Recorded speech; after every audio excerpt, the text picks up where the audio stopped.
Hello, darkness. This is Joshua, your fatherly muffin.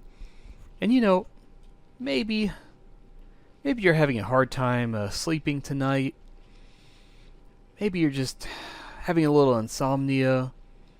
You need some relaxing words to help you drift off to sleep.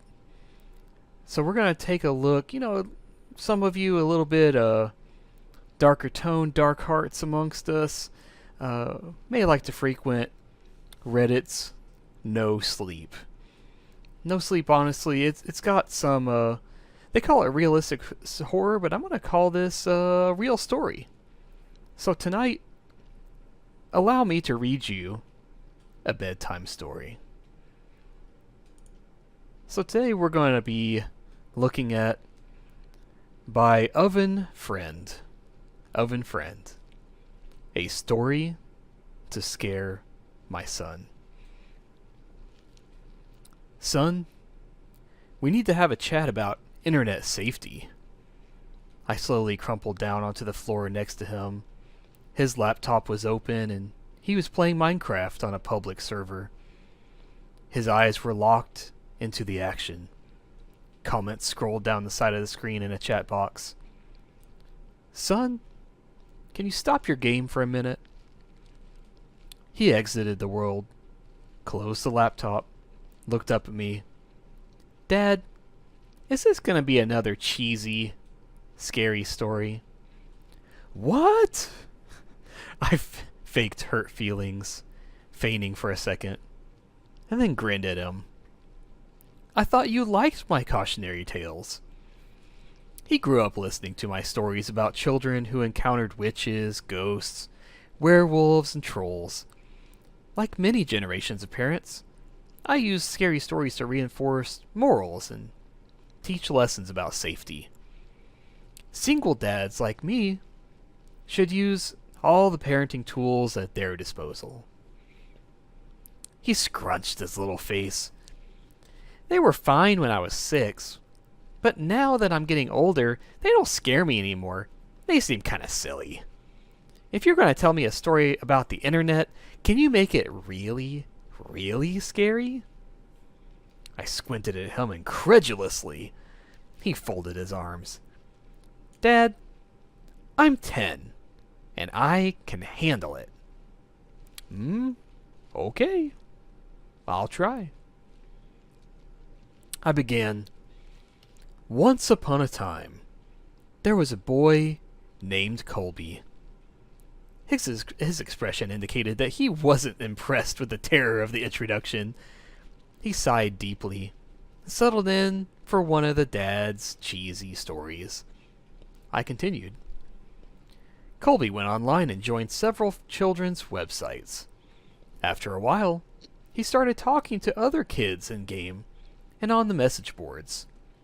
He made friends with another 10-year-old boy named Helper23. They liked the same video games and shows. They laughed at each other's jokes. They explored new games together. After several months of friendship, Colby gave Helper23 6 diamonds in a game they were playing. This was a very generous gift.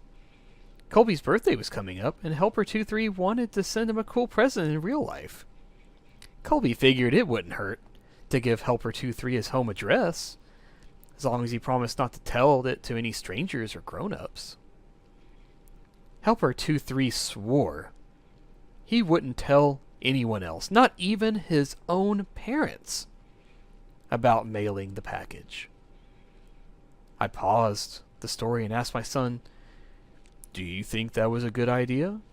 "No," he said, shaking his head vigorously in spite of himself. He was getting into the story. Well, neither did Colby. Colby felt guilty about giving away his home address, and his guilt began to grow and grow. By the time he put on his pajamas the next night, his guilt and fear were larger than anything else in his life. He resolved to admit the truth to his parents. The punishment would be steep, but it was worth it to have a clear conscience.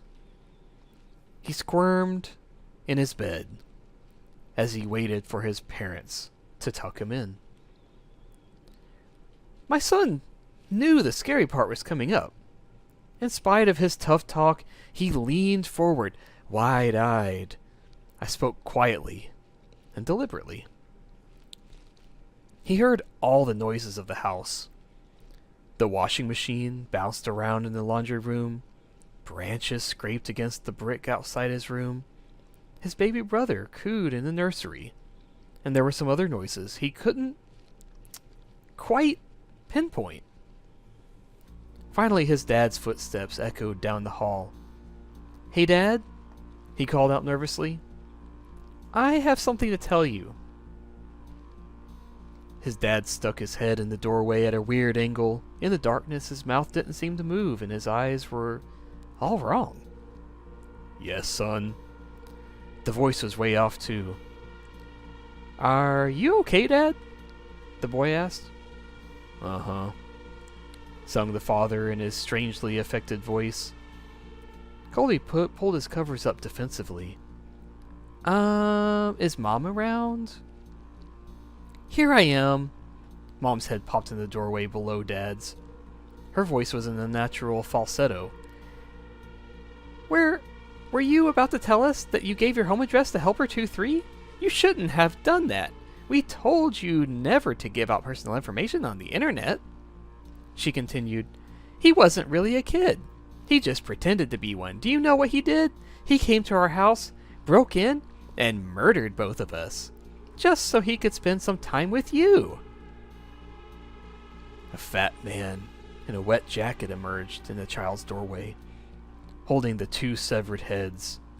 Colby shrieked and gasped as the man dropped the heads on the ground, unsheathed his knife, and moved into the room to work on the boy. My son screamed, too. He twisted his hands defensively over his face, but we were just getting started with the story. After several hours, the boy was almost dead, and his screams had become whimpers. The killer noticed the wailing of a baby in another room and removed his knife from Colby. This was a special treat. He had never murdered a baby before, and was excited about the prospect. Helper 23 left Colby to die and followed the cries through the house like a homing beacon.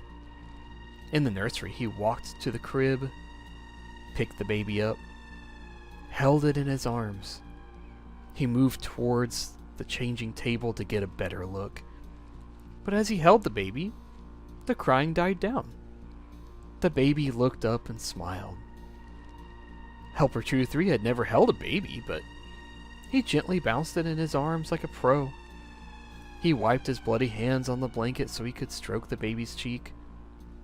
"Hey there, sweet little guy." The beautiful rage of sadism melted into something warmer and softer. He walked out of the nursery, took the baby home, named him William, and raised him as his very own. After I finished the story, my son was visibly shaken. Between ragged staccato breaths, he stammered, But Dad, my name's William." I gave him a classic dad wink, tousled his hair. "Of course it is, son." William ran up the stairs to his bedroom in a fury of sobs. But deep down, I think he liked the story.